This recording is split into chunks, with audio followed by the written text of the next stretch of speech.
আসসালামু আলাইকুম।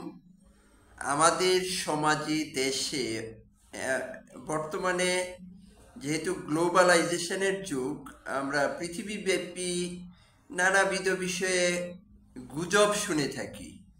বিশেষ করে আমাদের এই দেশের বাংলাদেশের সামাজিক জীবনের প্রেক্ষাপটে এমনকি রাষ্ট্রীয় জীবনে অনেক গুজব বা কান কথা আমরা শুনে থাকি, যেগুলোর আসলে প্রকৃতপক্ষে ভিত্তি নেই। ক্ষেত্র বিশেষে যেসব গুজব আমরা শুনি তা বাস্তবতার সম্পূর্ণ পরিপন্থী। এক্ষেত্রে একটি বিষয় না বললেই নয়।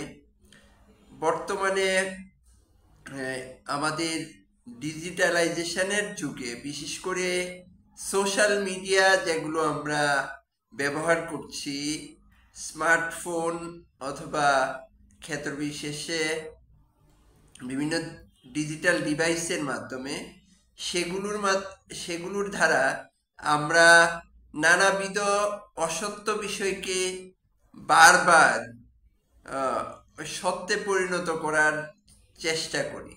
প্রকৃতপক্ষে আমাদের সমাজে যে কথাটি প্রচলিত আছে, যা কিছু রটে তার কিছুটা হলেও বটে।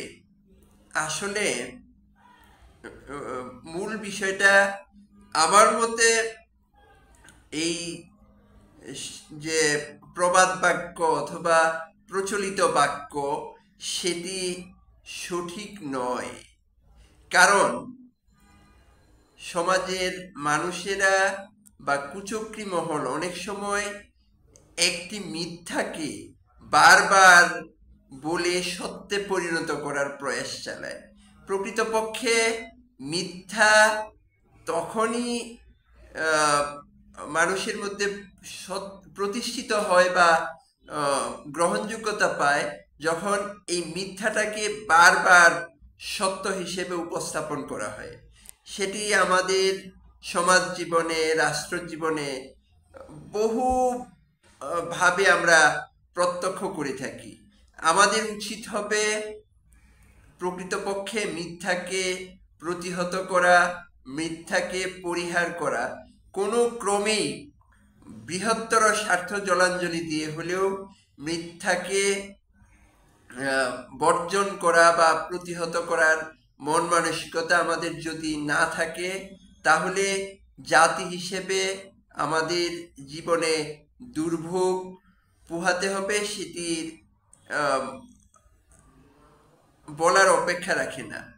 তাই সকল প্রকার গুজব, মিথ্যা, সেটা যত গ্রহণযোগ্যই হোক না কেন, গ্রহণযোগ্য বলতে আমি বুঝাতে চাচ্ছি যত প্রাচীন মিথ্যাই হোক না কেন, সেই মিথ্যাকে অবশ্যই আমাদের পরিহার করা উচিত।